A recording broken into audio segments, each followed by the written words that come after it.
ನಮಸ್ಕಾರ ಸ್ನೇಹಿತರೆ, ಕುಂಭರಾಶಿಯವರಿಗೆ 2026ರ ಹೊಸ ವರ್ಷ ಹೇಗಿರಲಿದೆ? ಔದ್ಯೋಗಿಕ ಕ್ಷೇತ್ರದಲ್ಲಿರುವವರ ಬೆಳವಣಿಗೆ ಹೇಗೆ? ವಿದ್ಯಾರ್ಥಿಗಳಿಗೆ ಈ ವರ್ಷ ಶುಭದಾಯಕವ? ವ್ಯಾಪಾರಸ್ಥರಿಗೆ ಜ್ಯೋತಿಷ್ಯ ಹೇಗಿದೆ? ಕೌಟುಂಬಿಕ ಜೀವನ ಹೇಗಿರಲಿದೆ? ಆರೋಗ್ಯ, ಆರ್ಥಿಕ ಸ್ಥಿತಿಯಲ್ಲಿ ಶುಭ ಫಲಗಳಿವೆಯಾ ಅಥವಾ ಅಶುಭ ಫಲಗಳಿವೆಯಾ ಎನ್ನುವ ಸಂಪೂರ್ಣ ಮಾಹಿತಿಯನ್ನ ಈ ವಿಡಿಯೋದಲ್ಲಿ ಹೇಳ್ತೀನಿ. ಕೊನೆಯವರೆಗೂ ಸ್ಕಿಪ್ ಮಾಡದೆ ನೋಡಿ. ಅದಕ್ಕೂ ಮುನ್ನ ಕುಂಭರಾಶಿಯವರ ಬಗ್ಗೆ ಇನ್ನೂ ಹೆಚ್ಚಿನ ಮಾಹಿತಿಗಾಗಿ ಈ ವಿಡಿಯೋಗೆ ಲೈಕ್ ಮಾಡಿ. ಹಾಗೆ ನೀವಿನ್ನೂ ನಮ್ಮ ಜ್ಯೋತಿಷ್ಯ ದರ್ಶನ ಚಾನಲ್ಗೆ ಸಬ್ಸ್ಕ್ರೈಬ್ ಆಗಿಲ್ಲ ಅಂದರೆ ಈಗಲೇ ಸಬ್ಸ್ಕ್ರೈಬ್ ಮಾಡಿ. ಹಾಗೆ ಪಕ್ಕದಲ್ಲಿ ಬರೋ ಬೆಲ್ ಐಕಾನನ್ನು ಕ್ಲಿಕ್ ಮಾಡಿ. ನಿಮ್ಮ ಸಮಸ್ಯೆಗಳಾದಂತಹ ಸತಿಪತಿ ಕಲಹ, ಪ್ರೀತಿಯಲ್ಲಿ ಮೋಸ, ಭೂಮಿ ವಿಚಾರ, ಕೋರ್ಟ್ ಕೇಸ್, ವ್ಯಾಪಾರ, ಹಣಕಾಸಿನ ತೊಂದರೆ, ಸಾಲಬಾಧೆ, ಸ್ತ್ರೀಯರು, ಗುಪ್ತ ಸಮಸ್ಯೆ, ಹೀಗೆ ಹಲವಾರು ಸಮಸ್ಯೆಗಳಿಗೆ ಶಾಶ್ವತ ಪರಿಹಾರ ಮಾಡಿಕೊಡುತ್ತಾರೆ. ಡಿಸ್ಪ್ಲೇ ಮೇಲೆ ಕಾಣುವ ಗುರುಜಿ ನಂಬರ್ಗೆ ಒಮ್ಮೆ ಕರೆ ಮಾಡಿ. 2026ರ ಜ್ಯೋತಿಷ್ಯದ ಪ್ರಕಾರ ಕುಂಭರಾಶಿಯವರಿಗೆ ಈ ವರ್ಷ ಆತ್ಮಾವಲೋಕನದ ಹೊಸ ಆರಂಭವಾಗಿರುತ್ತದೆ. ಈ ವರ್ಷವು ಕುಂಭರಾಶಿಯವರಿಗೆ ಆರಂಭದಿಂದಲೇ ಹೆಚ್ಚಿನ ಜವಾಬ್ದಾರಿಗಳನ್ನು ತರುತ್ತದೆ. ಜನವರಿ 1ರಿಂದ ಶನಿ ವರ್ಷವಿಡೀ 2ನೇ ಮನೆಯಲ್ಲಿರುತ್ತಾನೆ. ಆದ್ದರಿಂದ ನೀವು ಆರ್ಥಿಕ ವಿಷಯಗಳಲ್ಲಿ ಸಂಯಮವನ್ನು ಕಾಯ್ದುಕೊಳ್ಳಬೇಕಾಗುತ್ತದೆ. ಕುಟುಂಬ ಜೀವನದಲ್ಲಿ ಕೆಲವು ಗೊಂದಲಗಳು ಮತ್ತು ತೊಂದರೆಗಳು ಸಹ ಇರುತ್ತವೆ. ಜುಲೈ 27ರಿಂದ ಶನಿಯ ಹಿಮ್ಮೆಟ್ಟುವ ಚಲನೆಯಿಂದಾಗಿ ಆಗಸ್ಟ್, ಸೆಪ್ಟೆಂಬರ್, ಅಕ್ಟೋಬರ್ ಮತ್ತು ನವೆಂಬರ್ನಲ್ಲಿ ಆರ್ಥಿಕ ಒತ್ತಡಗಳು, ಕೌಟುಂಬಿಕ ಜವಾಬ್ದಾರಿಗಳು ಮತ್ತು ಮಾನಸಿಕ ಒತ್ತಡ ಹೆಚ್ಚಾಗಬಹುದು. ಈ ಅವಧಿಯಲ್ಲಿ ನಿರ್ಧಾರಗಳಲ್ಲಿ ವಿಳಂಬವಾಗುವ ಸಾಧ್ಯತೆ ಇದೆ, ಆದರೆ ಇದು ನಿಮ್ಮ ಸ್ವಯಂ ನಿಯಂತ್ರಣ ಮತ್ತು ತಾಳ್ಮೆಯನ್ನು ಸಹ ಪರೀಕ್ಷಿಸುತ್ತದೆ. ಡಿಸೆಂಬರ್ 11, 2026ರಿಂದ ಶನಿಯ ನೇರ ಚಲನೆಯೊಂದಿಗೆ ವರ್ಷದ ಅಂತಿಮ ಹಂತದಲ್ಲಿ ಸ್ಥಿರತೆ ಮರಳುತ್ತದೆ ಮತ್ತು ಸ್ಥಗಿತಗೊಂಡ ಯೋಜನೆಗಳು ಕ್ರಮೇಣ ವೇಗವನ್ನು ಪಡೆಯುತ್ತವೆ. ವರ್ಷದ ಬಹುಪಾಲು ರಾಹು ಮತ್ತು ಕೇತುವಿನ ಪ್ರಭಾವವು ನಿಮ್ಮ ವ್ಯಕ್ತಿತ್ವ ಮತ್ತು ಸಂಬಂಧಗಳ ಮೇಲೆ ಕೇಂದ್ರೀಕರಿಸುತ್ತದೆ. ಜನವರಿ 2026ರಿಂದ ನವೆಂಬರ್ 2026ರವರೆಗೆ ರಾಹು ಲಗ್ನದಲ್ಲಿ ಮತ್ತು ಕೇತು 7ನೇ ಮನೆಯಲ್ಲಿರುತ್ತಾರೆ. ಇದರಿಂದಾಗಿ ನಿಮ್ಮ ನಿರ್ಧಾರ ತೆಗೆದುಕೊಳ್ಳುವಿಕೆ ಮತ್ತು ಸಂಬಂಧಗಳಲ್ಲಿ ಸಮತೋಲನವನ್ನು ಕಾಯ್ದುಕೊಳ್ಳುವುದು ಅತ್ಯಗತ್ಯ. ಇದು ಮಾನಸಿಕ ಒತ್ತಡವನ್ನು ಕಡಿಮೆ ಮಾಡುತ್ತದೆ ಮತ್ತು ನಿಮ್ಮ ಪ್ರಾಯೋಗಿಕ ದೃಷ್ಟಿಕೋನವನ್ನು ಬಲಪಡಿಸುತ್ತದೆ. ಆರ್ಥಿಕ ಸ್ಥಿತಿ ಹೇಗಿರುತ್ತೆ ಅಂದರೆ, ಕುಂಭರಾಶಿಯವರಿಗೆ 2026 ಆರ್ಥಿಕ ವಿಷಯಗಳಲ್ಲಿ ಸಂಯಮ ಮತ್ತು ದೀರ್ಘಕಾಲೀನ ಯೋಜನೆಯನ್ನು ಸೂಚಿಸುತ್ತದೆ. ವರ್ಷವಿಡೀ 2ನೇ ಮನೆಯಲ್ಲಿ ಶನಿಯ ಸಂಚಾರವು ಆದಾಯ ಮತ್ತು ವೆಚ್ಚದಲ್ಲಿ ಸಮತೋಲನವನ್ನು ಪ್ರೇರೇಪಿಸುತ್ತದೆ ಮತ್ತು ಉಳಿತಾಯದ ಮೇಲೆ ಕೇಂದ್ರೀಕರಿಸುತ್ತದೆ. ವರ್ಷದ ಆರಂಭದಲ್ಲಿ ಆರ್ಥಿಕ ಪರಿಸ್ಥಿತಿಗಳು ಸ್ಥಿರವಾಗಿರುತ್ತವೆ, ಆದರೆ ವೆಚ್ಚಗಳನ್ನು ನಿಯಂತ್ರಿಸುವುದು ಅಗತ್ಯವಾಗಿರುತ್ತದೆ. ಜನವರಿ 1ರಿಂದ ಜೂನ್ 2ರವರೆಗೆ ಗುರು 5ನೇ ಮನೆಯಲ್ಲಿರುವುದರಿಂದ ಹೂಡಿಕೆಗಳು, ಶಿಕ್ಷಣ ಅಥವಾ ಸೃಜನಶೀಲ ಕೆಲಸಕ್ಕೆ ಸಂಬಂಧಿಸಿದ ವೆಚ್ಚಗಳು ಮತ್ತು ಲಾಭಗಳು ಎರಡೂ ಸಾಧ್ಯ. ಜೂನ್ 2ರ ನಂತರ 6ನೇ ಮನೆಗೆ ಗುರುವಿನ ಪ್ರವೇಶವು ನಿಯಮಿತ ವೆಚ್ಚಗಳನ್ನು ಹೆಚ್ಚಿಸಬಹುದು. ಇದು ಬಜೆಟ್ ನಿರ್ವಹಣೆಯನ್ನು ನಿರ್ಣಾಯಕವಾಗಿಸುತ್ತದೆ. ಜುಲೈ 27ರಿಂದ ಶನಿಯ ಹಿಮ್ಮೆಟ್ಟುವ ಚಲನೆಯು ಆಗಸ್ಟ್ ಮತ್ತು ನವೆಂಬರ್ನಲ್ಲಿ ಹಣಕಾಸಿನ ಅಡೆತಡೆಗಳು ಅಥವಾ ವಿಳಂಬ ಪಾವತಿಗಳಿಗೆ ಕಾರಣವಾಗಬಹುದು. ವರ್ಷದ ಕೊನೆಯಲ್ಲಿ ಡಿಸೆಂಬರ್ 11ರ ನಂತರ ಶನಿಯ ನೇರ ಚಲನೆಯು ಆರ್ಥಿಕ ಸ್ಥಿರತೆಯನ್ನು ಮರಳಿ ತರುತ್ತದೆ ಮತ್ತು ಪರಿಸ್ಥಿತಿ ಸುಧಾರಿಸುತ್ತದೆ.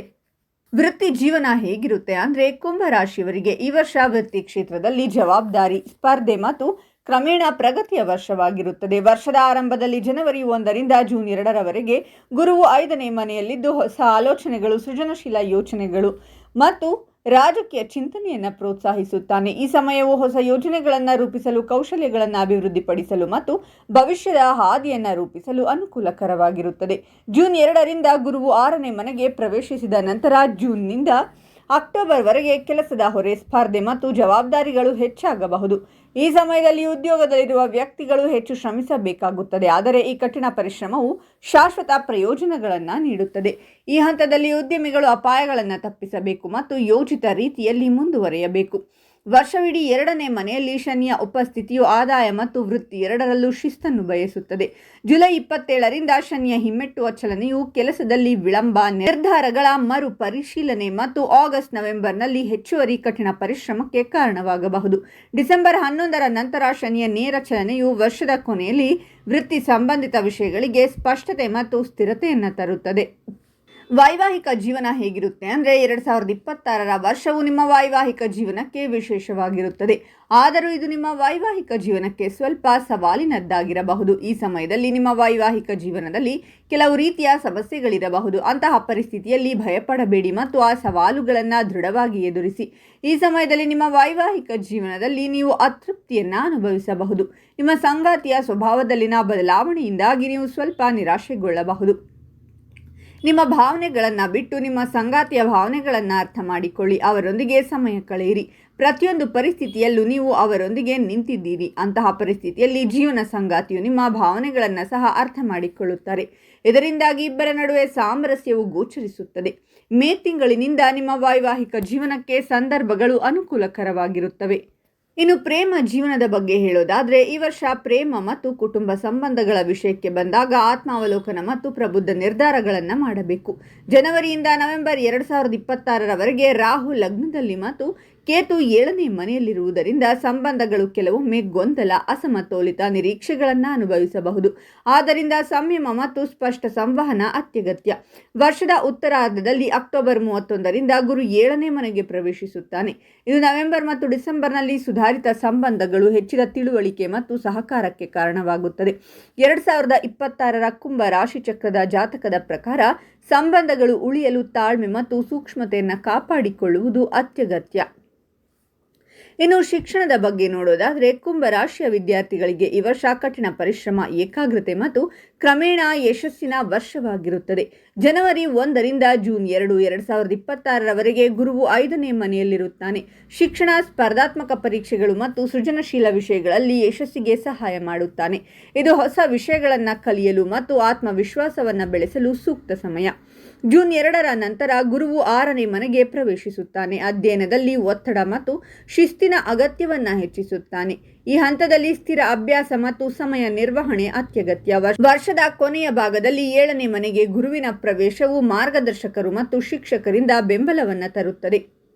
ಇನ್ನು ಆರೋಗ್ಯದ ಬಗ್ಗೆ ನೋಡೋದಾದರೆ, 2026ನೇ ವರ್ಷವು ಕುಂಭ ರಾಶಿಯವರಿಗೆ ಆರೋಗ್ಯದ ವಿಷಯದಲ್ಲಿ ಸಮತೋಲನ ಮತ್ತು ಜಾಗೃತಿಯನ್ನು ಬಯಸುತ್ತದೆ. ಜನವರಿಯಿಂದ ನವೆಂಬರ್ 2026ರವರೆಗೆ ರಾಹು ಲಗ್ನದಲ್ಲಿರುವುದರಿಂದ ಮಾನಸಿಕ ಚಡಪಡಿಕೆ ಮತ್ತು ಅನಿಯಮಿತ ದಿನಚರಿ ಉಂಟಾಗುತ್ತದೆ. ಆದ್ದರಿಂದ ಯೋಗ, ಧ್ಯಾನ ಮತ್ತು ಸಾಕಷ್ಟು ವಿಶ್ರಾಂತಿ ಅಗತ್ಯ. 5ನೇ ಮನೆಯಲ್ಲಿ ಗುರುವಿನ ಉಪಸ್ಥಿತಿಯಿಂದಾಗಿ ಜನವರಿ 1ರಿಂದ ಜೂನ್ 2, 2026ರವರೆಗೆ ಮಾನಸಿಕ ಶಕ್ತಿ ಉತ್ತಮವಾಗಿರುತ್ತದೆ. ಆದರೆ ಜೂನ್ 2ರ ನಂತರ ಗುರು 6ನೇ ಮನೆಗೆ ಪ್ರವೇಶಿಸಿದಾಗ ಆರೋಗ್ಯದ ಬಗ್ಗೆ ಎಚ್ಚರಿಕೆಯನ್ನು ಹೆಚ್ಚಿಸಬೇಕಾಗುತ್ತದೆ. ಜುಲೈ 27ರಿಂದ ಡಿಸೆಂಬರ್ 11, 2026ರವರೆಗಿನ ಶನಿಯ ಹಿಮ್ಮುಖ ಹಂತದಲ್ಲಿ ನೀವು ದಣಿವು ಮತ್ತು ಒತ್ತಡವನ್ನು ಅನುಭವಿಸುವಿರಿ. ವರ್ಷದ ಅಂತ್ಯದ ವೇಳೆಗೆ ಆರೋಗ್ಯವು ಕ್ರಮೇಣ ಸುಧಾರಿಸುತ್ತದೆ. ಇನ್ನು 2026ರಲ್ಲಿ ಕುಂಭ ರಾಶಿಯವರಿಗೆ ಆರೋಗ್ಯ ಸಮಸ್ಯೆ ಮತ್ತು ಹಣಕಾಸಿನ ಸಮಸ್ಯೆಯಲ್ಲಿ ಸಿಲುಕಿಕೊಂಡು ಬಹಳ ನರಳಾಡಬೇಕಾಗುತ್ತದೆ. ಹಾಗಾಗಿ ಈ ವರ್ಷ ಆದಷ್ಟು ಎಚ್ಚರಿಕೆಯಿಂದಿರಿ. ನೋಡಿದ್ರಲ್ಲ ಸ್ನೇಹಿತರೆ, ಕುಂಭ ರಾಶಿಯವರ 2026ರ ಭವಿಷ್ಯ ಹೇಗಿದೆ ಅಂತ. ಓಂ ಶನೇಶ್ವರಾಯ ನಮಃ ಅಂತ ಕಾಮೆಂಟ್ ಮಾಡಿ. ವಿಡಿಯೋವನ್ನು ನಿಮ್ಮ ಎಲ್ಲ ಸ್ನೇಹಿತರು ಹಾಗೂ ಸಂಬಂಧಿಕರಿಗೂ ಶೇರ್ ಮಾಡಿ. ಕುಂಭ ರಾಶಿಯವರ ಪ್ರತಿ ತಿಂಗಳ ಭವಿಷ್ಯಕ್ಕಾಗಿ ನಮ್ಮ ಚಾನಲನ್ನು ಸಬ್ಸ್ಕ್ರೈಬ್ ಮಾಡಿ.